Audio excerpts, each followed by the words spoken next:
Donc pourquoi est-ce qu'on n'a pas réussi à démontrer scientifiquement la réalité de ce phénomène de sortie de corps? Eh bien, sûrement parce qu'on s'y prend mal. Et qu'on a aussi, je pense, une vision naïve en fait, du phénomène. C'est-à-dire qu'on considère que si quelqu'un peut sortir de son corps, eh bien, il suffit de lui demander de le faire, et puis d'aller dans la pièce à côté, de voir quelque chose et de revenir, le décrire. Voilà. Donc on suppose que la personne qui sort de son corps, elle reste complètement elle-même, complètement lucide, avec la même capacité de réflexion, de cognition, de mémorisation, etc. Et que donc, elle va aller dans l'autre pièce, elle va percevoir ce qu'on appelle une cible, elle va revenir pour la décrire. Or, on s'aperçoit donc à l'usage, dans les quelques expériences qui ont été faites, que ce n'est pas le cas du tout. C'est-à-dire que déjà, c'est très difficile de trouver un sujet qui produit le phénomène en quelque sorte à volonté. Ensuite, un sujet qui soit capable de le produire dans des conditions expérimentales, de contrôle, de protocole rigoureux, etc., avec un certain stress forcément qui induit une attente de résultats, etc. Donc ça crée des conditions particulières, mais surtout la personne qui sort de son corps, en fait, elle n'est plus elle-même. Et ça, c'est un élément qu'on passe souvent sous silence, en tout cas auquel on n'accorde pas assez d'attention, à mon avis. Bon, vous avez tous entendu parler de Nicolas Fraisse, on va en reparler. Parce que je sais que ça a été abordé aussi par Renaud récemment. Et Nicolas, moi j'en ai beaucoup parlé avec lui, hein, il me dit, quand je sors de mon corps, en fait je suis plus moi-même, je suis plus Nicolas. Je suis, d'un seul coup, en fait, j'oublie complètement ce que j'ai à faire dans un contexte expérimental. Quand on lui demandait d'aller dans la pièce à côté, voir une image sur un écran d'ordinateur, qui étaient des images sélectionnées aléatoirement, pour qu'on puisse faire derrière des corrélations. La plupart du temps, quand il arrivait à sortir de son corps, il oubliait complètement qu'il devait aller faire ça. Au moment même où il sort de son corps, il oublie qu'il a cette tâche à faire, et par ailleurs, il se balade dans la rue, il entend un scooter, il va suivre le scooter, il va se balader sur la place de l'église. Alors dans ces contextes-là, c'est amusant, il a été capable de rapporter des informations vérifiables. C'est-à-dire qu'on lui demandait d'aller voir la cible, mais il partait ailleurs, mais il revenait avec des informations qui ont pu être vérifiées. Sauf que c'était hors protocole, donc ce n'était pas d'informations exploitables. Vous voyez déjà le problème. Donc vous savez qu'il a fait ses expériences dans un cadre contrôlé à l'Institut des sciences noétiques de Genève, avec Sylvie Détiola et Claude Charles Fourier. Et il a quand même été capable d'aller voir une cible et de la décrire sur je ne sais plus combien de tentatives, sur une centaine, voilà, 200. Il a été capable de décrire la cible 7 fois. 7 fois, il a pu décrire l'image. On lui demandait donc ensuite de sélectionner parmi 4 images celles qu'il avait vues, et à chaque fois, au cours de 7 fois, il a pu décrire l'image, effectivement, qui était celle qui était projetée, enfin qui était à l'écran dans la salle. Et ces 7 fois correspondent aux fois où il a dit qu'il avait été capable de le faire. C'est-à-dire que c'est important quand même de prendre ce paramètre en compte. Les autres fois, il a dit qu'il n'avait pas été capable, soit de sortir de son corps, soit d'aller voir la cible, parce qu'il était parti ailleurs, qu'il avait fait autre chose, et il est allé voir sa grand-mère ou je ne sais quoi. Donc c'est significatif quand même que les 7 fois où il a dit « j'ai vu la cible, j'ai perçu la cible, je l'ai mémorisée, et donc je peux la choisir, je peux la sélectionner », c'est cette fois-là, effectivement, il a sélectionné la bonne image. Donc ce sont des résultats qui sont intéressants, qui sont probants. Maintenant, Renaud l'a dit, je ne sais pas si beaucoup étaient à la conférence de Renaud, je fais référence à ça. Peu importe. Donc c'est vrai que le problème avec ces travaux-là, c'est que ça n'a pas été publié dans une revue scientifique à comité de lecture, donc avec revue par les pairs, etc. Donc la science, c'est comme ça que ça marche, vous savez. Donc on leur a reproché ça. On leur a reproché d'avoir publié ça dans un livre et d'avoir raconté tout le processus de recherche avec Nicolas Fraisse dans un livre au lieu de faire des vrais articles scientifiques. Et puis on leur a reproché aussi d'avoir la main mise sur ce sujet, Nicolas, et de ne pas lui permettre de faire des expériences ailleurs, dans d'autres labos, etc. Ça, c'est un aspect qui est intéressant aussi, hein, mais le fait qu'il ait fait ces expériences avec Sylvie Détiola et Claude-Charles Fourier, c'est aussi parce que Fourier, c'est un psychothérapeute qui le coachait en fait de A à Z. C'est-à-dire que Nicolas, pour qu'il soit mis dans les bonnes conditions pour faire ces expériences-là, il avait besoin d'une assistance psychothérapeutique en quelque sorte.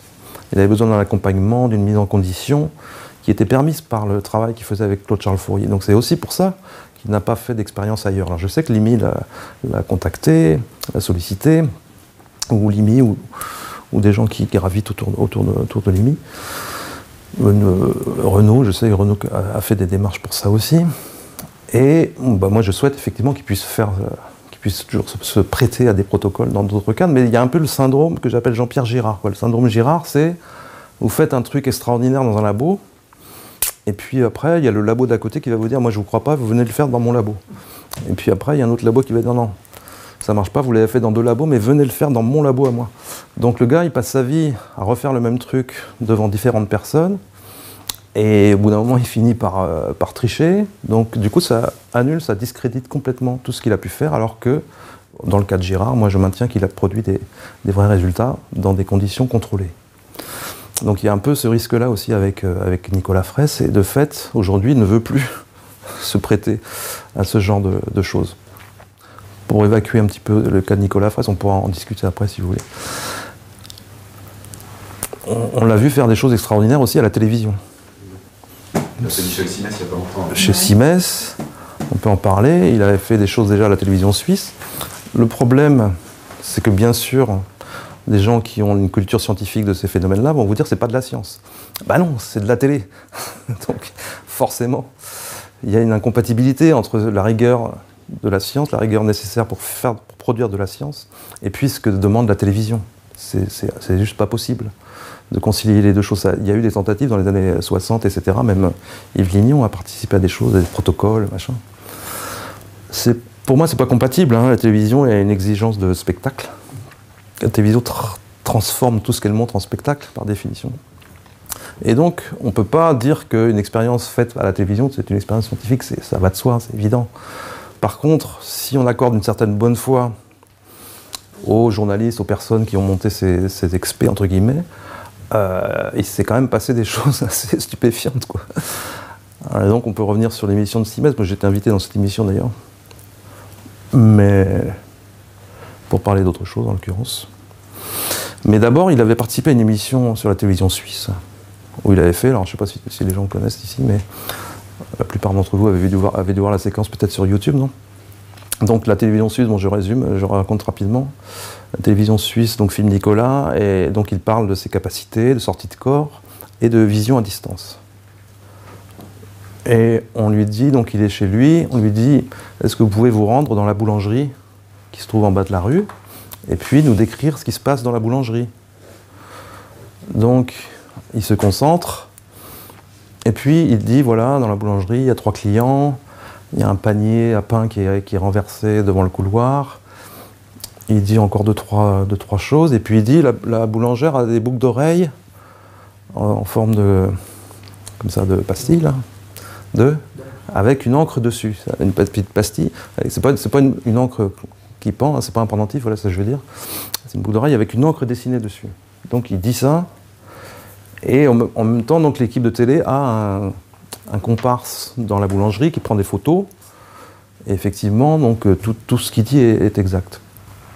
Et il dit, en fait c'est intéressant parce qu'on apprend après que la boulangère avait acheté les boucles d'oreilles le matin même, donc Nicolas ne pouvait pas avoir vu ces boucles d'oreilles avant. Bon, c'est quand même troublant. Le moins qu'on puisse dire, c'est que c'est troublant. Mais effectivement, c'est pas de la science, c'est pas un résultat scientifique, c'est clair. Et surtout, c'est pas de la sortie de corps. C'est pas de la sortie de corps, parce que Nicolas, il explique bien que pour lui, ça, c'est de la vision à distance. C'est-à-dire qu'il décrit les choses en temps réel, tout en restant conscient. Il reste conscient, il est capable de se mettre dans une sorte d'état second, un état de transe, qui lui permet de voir ce qui se passe ailleurs, mais il est capable de le décrire en temps réel. Donc ça, c'est ce qu'il appelle lui-même de la vision à distance. Quand il fait une sortie de corps, eh bien, il est inconscient. En apparence, en tout cas, il est comme en train de dormir. Donc pour lui, ce sont deux phénomènes différents. Et quand on étudie ces phénomènes-là, pour moi, c'est très important de tenir compte aussi du vécu de la personne, du vécu à la première personne du sujet, quoi, qui nous dit là, je suis sorti de mon corps, j'ai la sensation de sortir de mon corps et de voyager dans la réalité physique, matérielle, ou bien dans une autre réalité, ou bien j'ai la sensation de projeter ma conscience et de voir des choses qui sont à distance. C'est pas la même chose, c'est pas le même vécu. Donc il faut tenir compte de ça aussi quand on fait des recherches. Ça me semble quand même crucial. Donc ça, en l'occurrence, c'est pas de la sortie de corps. Pour revenir sur ce qu'il a fait chez Simès, c'est pareil. Hein. On lui demande d'abord de faire un test avec des choses qui sont cachées dans des enveloppes. Donc là, c'est de la clairvoyance. Enfin, si on s'en tient aux catégories, on lui demande de voir ce qu'il y a dans des enveloppes. Alors que le sujet, c'était sur les sorties du corps. Donc là, les journalistes, pour le coup, ils mélangent tout. Là, c'est quand même dommage. Donc effectivement, il est capable d'identifier sur 2-3 enveloppes des choses qui sont plus ou moins justes, dont une ou deux qui sont très justes, je crois, enfin bref. Mais là, on est sur un test de clairvoyance, ou je ne sais pas comment on va appeler ça, mais ce n'est pas de la sortie du corps. Pareil, quand on lui demande, dans une deuxième expérience, parce qu'ils n'étaient pas convaincus, ça ne suffisait pas, on lui demande d'aller voir ce qu'il y a dans la rue. Parce qu'à Lyon, ils ont caché quelque chose. Ils ont mis une cible dans la rue. Et là, il est capable de dire il y a une affiche, tatati, tatata, et là il pense à Frida Kahlo, effectivement c'est une affiche de Frida Kahlo, c'est écrit Frida Kahlo. Donc pour un néophyte, pour quelqu'un de très très ouvert, c'est stupéfiant. C'est stupéfiant, c'est un résultat extraordinaire. À nouveau, c'est que de la télé. À nouveau, c'est pas un protocole scientifique. Et effectivement, eh ben, on ne peut pas exclure la tricherie non plus. Moi, je lui accorde toute bonne foi, enfin, je lui accorde toute ma confiance, je veux dire. Je sais que c'est quelqu'un de sérieux qui n'a pas besoin de prouver quoi que ce soit, enfin bref. Toujours est-il qu'effectivement, on ne peut pas considérer que c'est un résultat probant. Quand j'entends Renaud, excusez-moi, hein, j'aime beaucoup Renaud, quand j'entends qu'il dit il avait une montre connectée, il pouvait avoir des complices qui lui donnaient l'info sur la montre connectée, là je dis, là quand même, c'est dur, quoi, c'est violent, c'est violent. Sous-entend qu'il aurait voulu intentionnellement tricher pour se mettre en valeur. Enfin bon, je préfère encore imaginer la complicité des journalistes plutôt qu'une démarche de tricherie assumée comme ça de sa part à lui, quoi. Mais peu importe. Dans tous les cas, ce sont des observations qui restent juste troublantes, quoi. Et en fait, on en est toujours au même point que dans les années 60, quand Charles Tart a fait les premières expériences sur les sorties de corps avec cette mademoiselle Z, qui était elle aussi quelqu'un qui produisait des sorties de corps plus ou moins à volonté, qu'il a fait venir au laboratoire, dans son laboratoire du sommeil, fin des années 50, début 60. Et là, c'est pareil, Charles Tart, il a ce sujet, mademoiselle Z, qui dit « je sors de mon corps ». Donc il lui dit « venez dormir au labo, on va mettre une cible en hauteur et vous allez essayer de l'identifier ». Donc une nuit se passe, ou deux, et puis à la troisième nuit, je crois, elle est capable de rapporter l'information sur la cible. Alors sauf que la cible est un nombre de 5 chiffres ou un truc comme ça.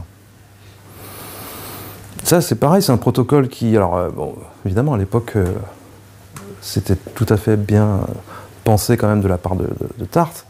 Mais il se trouve qu'aujourd'hui, on sait que les chiffres, les lettres, ce sont des choses qui sont très mal perçues en sortie de corps. Parce qu'on n'a plus encore une fois, la même capacité, on n'a plus les mêmes capacités cognitives, on n'a plus la même perception du monde.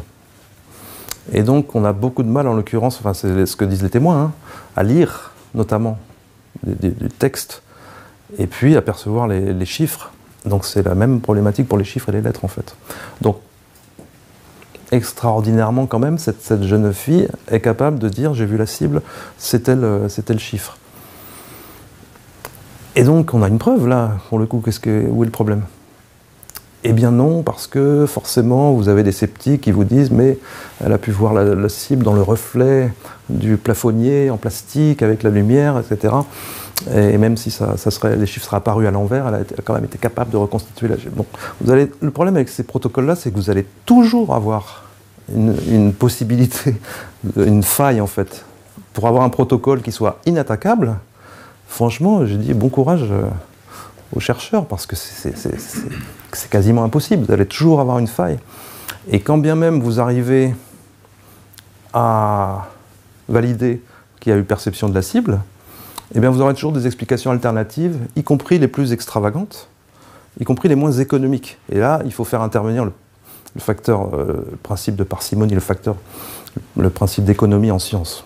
Parce qu'on va vous dire, ah bah oui, elle a vu la cible, parce qu'en fait, elle l'a perçue dans le futur, parce que l'expérimentateur, plus tard, va lui dire, la cible c'était ça, vous avez perçu la cible, et du coup, comme elle a l'information dans le futur, rétro-causalement, elle se renvoie l'information dans le passé, et du coup, elle est capable de donner l'information. Donc, on fait intervenir quelque chose qui est de l'ordre de la rétrocausalité, rétrocognition, etc., qui est une explication alternative, mais qui n'est pas du tout économique. Par rapport au cas où la personne vous dit « bah non, je me suis élevé au-dessus de mon corps et j'ai vu la cible ». En l'occurrence, il y a une anecdote avec Charles Tart sur ce protocole-là, c'est que cette mademoiselle Z, elle a été capable de dire que la cible, donc c'était 5 chiffres, était inscrite sur un petit morceau de papier qui était posé sur l'étagère. Elle a pu dire « j'ai vu le papier qui était posé sur l'étagère alors que je pensais qu'il serait fixé au mur ». Elle s'attendait à ce que la cible soit comme ça, alors que la cible était comme ça. Bon, ben voilà une information à intégrer aussi dans le résultat, c'est-à-dire qu'elle a été capable de voir ça, que le papier était simplement posé et non pas punaisé au mur. Et puis elle a été capable de décrire aussi des choses qui se passaient dans les coulisses, un technicien qui recevait son épouse ou je ne sais pas quoi, ou sa maîtresse. Donc ce sont des choses qui sont hors protocole, qui sous-entendent qu'effectivement il s'est passé quelque chose. Sous-entendre qu'effectivement elle était capable de sortir de son corps et de voir des choses. Donc ce que je voulais vous dire, c'est qu'effectivement depuis ces expériences qui datent des années 50, 60, et ce qui a été fait avec Nicolas Fraisse, on n'a pas avancé d'un pouce, quoi. On est exactement au même point finalement.